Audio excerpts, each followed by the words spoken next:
창세기 7장 1절부터 5절 말씀입니다. 하나님께서 인간의 죄악으로 가득 차버린 이 세상을 심판하시려고 작정하셨습니다. 그렇게 심판하시겠다고 선언하신 것은 홍수가 나기 120년 전의 일이었습니다. 6장 3절 말씀을 보면 여호와께서 이르시되 나의 영이 영원히 사람과 함께하지 아니하리니 이는 그들이 육신이 되니라. 그러나 그들의 날은 120년이 되리라 하시니라. 이 말씀 전할 때 120년이 방주를 지은 기간이 아니라 하나님께서 세상을 심판하시기로 작정하시고 선언한 시간이라고 말씀을 드렸습니다. 그때부터 120년 후에 홍수가 시작이 됩니다. 세상을 공의로 재판하시는 하나님의 법정에서 세상에 가득 찬 죄악에 대한 심판의 판결은 이미 내려졌습니다. 판결이 내려지면 그 판결에 대한 합당한 형벌이 시행되는 것은 조금 갭이 있죠. 그것이 120년이라고 말씀을 하시는 것입니다. 그 안에 모든 것을 쓸어버리는 물의 심판을 결정하셨습니다. 그러나 하나님께서 120년으로 삼으신 것은 노아에게 은혜를 베푸셔서 노아를 언약의 계보로 이어가시고 또 이 땅에 있는 사람과 동물들을 보존하실 준비하시는 시간이 필요하기 때문에 120년을 삼으셨고 그것을 구체적으로 실행할 사람을 노아로 하나님께서 은혜를 베푸셔서 정하셨죠.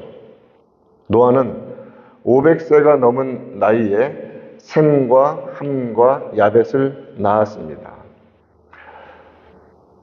하나님은 그의 정하신 때부터 언제 노아가 방주를 만들기 시작했는지에 대해서는 정확히 기록되지 않았습니다. 그러나 그때부터 600세가 될 때까지 방주를 짓게 하셨고 방주 안에 모든 동물들과 새들이 먹을 양식을 저축하게 하셨습니다. 어마어마한 양이겠죠. 1년 동안 그 많은 동물들이 먹는 양을 저축하게 하셨죠. 방주가 만들어졌습니다. 먹을 것이 준비되었습니다. 하나님께서 땅의 짐승들, 가축들, 기는 것들, 새들을 종류대로 노아에게 낳아오게 하십니다. 노아가 뭐 그런 것들을 한 쌍 한 쌍 다 잡으러 다녔겠습니까? 하나님께서 보존하시기로 작정하신 그 동물들로 하여금 다 낳아오게 하신 것이죠. 불러내신 것입니다. 하나님이 만드셨기 때문에 얼마든지 하나님은 그런 역사들을 이루실 수 있는 하나님이십니다. 불러 모으셨습니다. 그래서 2절에서 하나님은 정결한 짐승은 암수 7쌍씩, 부정한 것은 한 쌍, 2마리라고 했는데 정확히 하면 한 쌍, 2마리죠. 불러 모으십니다. 그리고 1절에서 7장 1절에서 너와 내 온 집은 방주로 들어가라 이렇게 말씀하십니다. 이 세대에서 내가 내 앞에 의로움을 내가 보았음이니라. 이 의로움에 대해서는 여러 차례 말씀을 드렸습니다. 하나님께서 노아에게 은혜를 베푸셨고 그 은혜로 말미암아 믿음으로 의롭다 하심을 허락하셨고 노아는 그렇게 의롭다 여김받은 자로서 이 땅 가운데서 성화의 길을 가기 위해서 항상 하나님 앞에 거룩의 삶을 살기 위해 애썼던 그것을 성경은 말씀해 주고 계십니다. 하나님께서 이제 홍수로 세상을 멸망시킬 그 임박한 심판, 바로 눈앞에까지 왔죠. 마치 그 아주 흑암이 몰려오는 것 같은 중동 지역에 막 엄청난 그 모래 폭풍이 막 몰려오는 것과 같은 폭풍우가 허리케인이 막 몰려오는 것 같은 그 홍수 심판을 앞둔 바로 그 앞자리에서 어떻게 하십니까? 정말 사랑 많으시고 능력 많으시고 얼마든지 보호할 수 있는 힘과 지혜와 권능과 능력을 가지신 아버지로서 그의 자녀로 삼으신 노아와 그의 가족들을 안전한 곳으로 불러들이고 계십니다. 안전한 처소로. 그 가족을 안전한 집으로, 그리고 세상의 멸망 속에서도 생명을 보존할 수 있는 구원의 처소로 들어가도록 명령하고 계십니다. 부르십니다. 한번 생각을 해보십시다. 노아는 참 많은 수고를 했습니다. 바로 그 순간을 위해서 셈과 함과 야벳과 그리고 그들의 아내들, 그래서 며느리들과 함께 노아의 아내와 함께 8명이죠. 노아는 그 시대에도 일부 닫혀져 그런 것이 횡행한 그런 시대에도 한 아내와 그리고 세 아들과 세 며느리가 8명이 구원받는 것이지요. 그 안으로 들어갑니다. 그러니 이제 세 아들이 결혼한 그 성인으로서 함께 노아와 함께 방주를 짓고 먹을 것을 준비한 일들을 했다는 것은 어렵지 않게 생각해 볼 수 있습니다. 노아의 입장에서 바로 그 순간 하나님께서 정말 눈에 보이지도 않는데 그 맑은 곳에서 그 사람들의 온갖 비난과 조롱을 받으면서 참 오랜 시간 동안 땀을 흘리고 수고하고 애쓰며 왔습니다. 무엇을 바라보고 왔습니까? 눈에 보이지 않지만 너무나 선명한 하나님의 말씀만 붙잡고 왔던 것입니다. 믿음의 경주를 하는 것이지요. 그 명령을 그대로 이행하면서 어마어마하게 큰 구조물을 엄청난 나무를 들여서 짓지 않았겠습니까? 힘을 다하여서 달려왔습니다. 이제 평생토록 한 수고가 무엇으로 이어지냐면 하나님의 구원으로 하나님께서 주시는 평안과 안전으로 이어져 가고 있다는 것입니다. 그것이 성도의 삶입니다. 그것이 성도의 삶입니다. 우리는 우리의 공로로 택함받지 않았습니다. 하나님이 일방적으로 택해 주셨습니다. 왜 우리를 택해 주셨는지 그 이유를 아는 사람은 아무도 없습니다. 그래서 우리는 그것을 은혜라고 부릅니다.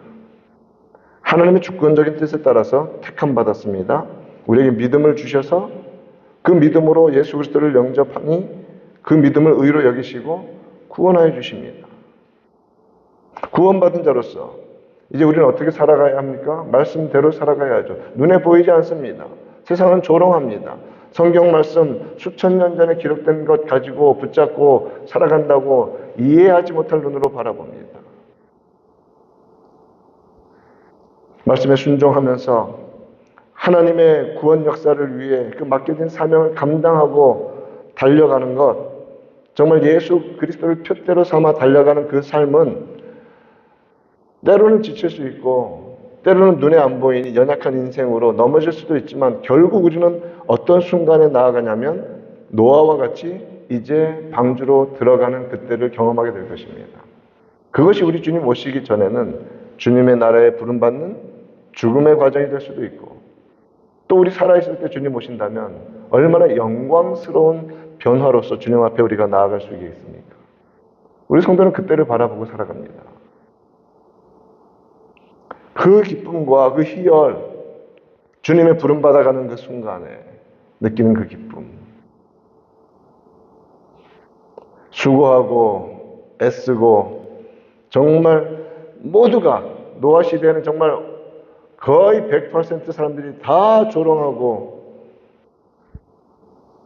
다 세상 가운데서 그저 자신들 기준으로 행복하고 편안하고 즐거운 것, 쾌락만 추구하는 그 세상 속에서 하나님의 말씀만 붙잡고 살아가던 그러한 모든 것들이 무엇으로 완성되냐면 성도는 구원으로 완성되는 것입니다. 우리는 구원받았지만 이 구원의 완전한 완성을 바라보며 살아가는 것입니다. 그때를 바라보고 살아가는 것이 이 땅에서의 삶입니다. 노아를 포함하여서 노아의 세 아들과 그 가족들 8명이 살 수 있는 길은 딱 하나였습니다. 방주를 짓는 것이 아니라 방주 안에 들어가야 합니다. 그래야 삽니다. 공로로 사는 것이 아니라 믿음으로 사는 것입니다. 그 안에 들어가야 합니다. 그것이 복음의 원리입니다. 그러므로 우리는 이제 방주가 눈에 보이는 것이고 사람을 살리고 그 많은 동물들을 살린 것이기 때문에 교회를 방주로 비유할 때가 참 많습니다. 그렇게 기도도 많이 합니다. 헌스빌 한인장로교회가 헌스빌 지역에서 방주의 역할을 잘 감당하게 해달라고. 틀린 기도는 아닙니다. 그런데 정확히 말하면 완전한 구원이라는 입장에서 보면 방주는 오직 예수 그리스도밖에 없습니다. 예수 그리스도 안에 들어가야 삽니다. 그래서 교회 안에도 우리가 지금 계속 고린도 후서를 보고 있지만 완전하지 않은 모습들, 오히려 용서받지 못할 죄를 짓고서도 있는 사람들이 얼마나 많이 있다는 우리는 성경을 통해서 보고 있지 않습니까? 그러니 구원은 어디에서 일어납니까? 오직 예수 그리스도 안에서 구원은 일어납니다. 그 안에 들어가야 합니다.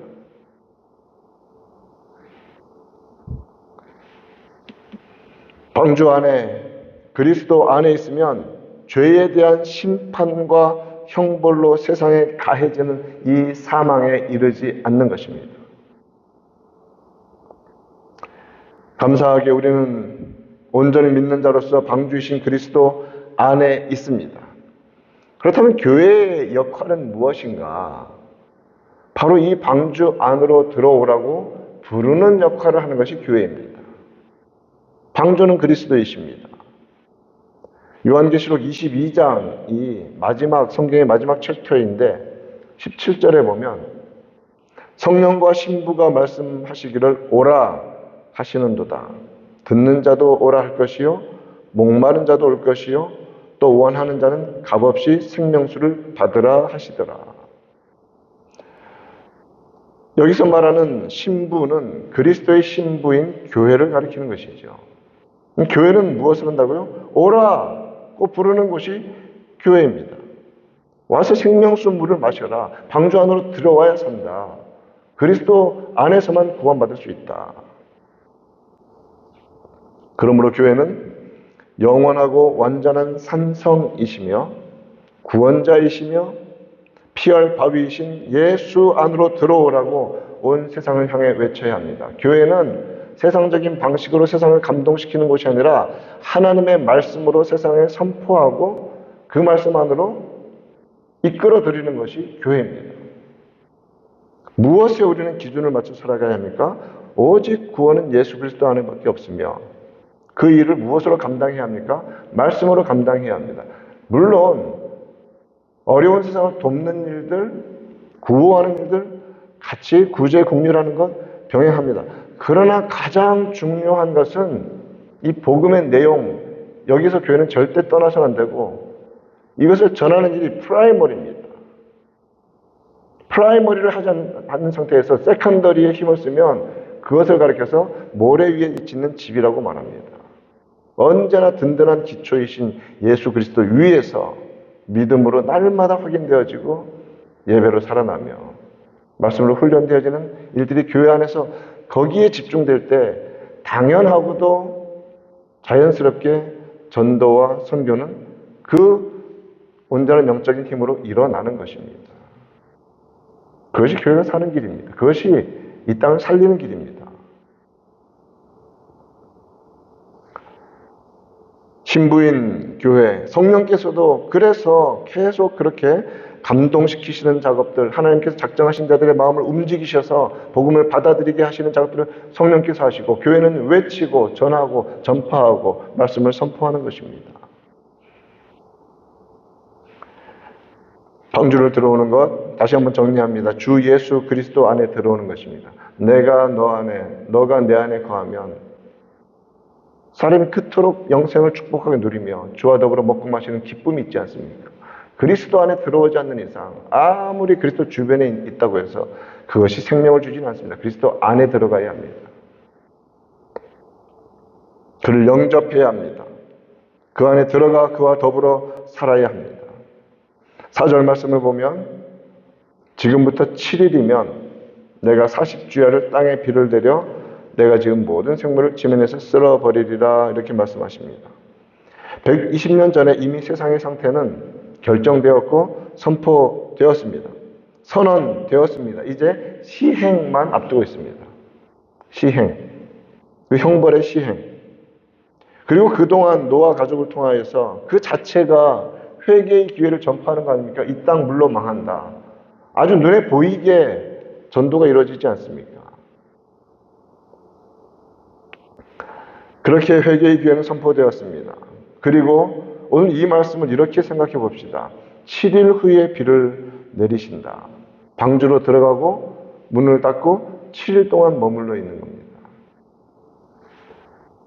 이것은 하나님께서 이미 120년 전에 선포하신 그 마지막 때에 조금 더 연장하여 회개의 기회를 추구해 주시는 것으로 이해할 수 있죠. 어쩌면 지금 세상은 이 7일에 해당한다고 볼 수도 있겠습니다.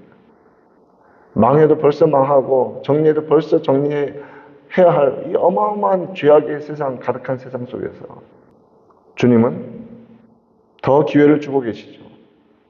성경은 분명히 말씀하십니다. 디모데전서 2장 4절에서 하나님은 모든 사람이 구원을 받으며 진리를 아는 데에 이르기를 원하시느니라. 그러나 그것이 그냥 됩니까? 베드로후서 3장 9절에서 오직 주께서는 너희를 대하여 오래 참으시고 또 참으시고 아무도 멸망하지 아니하고 중요한 말씀 다 회개하기에 이르기를 원하시느니라. 구원은 회개를 통해서 이루어집니다. 하나님의 기다리심은 무조건적인 용납을 위한 것이 아니라 죄를 버리고 회개하고 돌아오는 적극적이고 구체적인 회개를 통해서 들어오라고 기다리고 계십니다. 회개를 통해 우리는 어디로 갑니까? 나는 무자격자고 나는 아무런 가능성이 없기 때문에 오직 십자가만 붙잡고 가는 것. 그 문이 회개입니다. 그 문을 통해서 들어오라고 주님께서는 그렇게 초대하고 계시고 교회도 여전히 우리 주님 오시는 날까지 외치고 초대해야 할 것입니다. 그 영생의 복을 누리기를 원하십니다. 오늘 이 말씀 다시 한번 우리 마음에 새기면서 주께서 허락하신 이 거룩하고 완전한 공의로운 심판과 재판과 판결에 따라서 이 땅의 어떠함이 이미 결정되어졌는데 우리는 이 땅 가운데서 정말 그리스도의 신부로서 복음 앞에 온전히 살아가고 복음 전하는 일에 힘쓰고자 애쓰는 우리 모두 되기를 우리 구주 예수님의 이름으로 축원드립니다.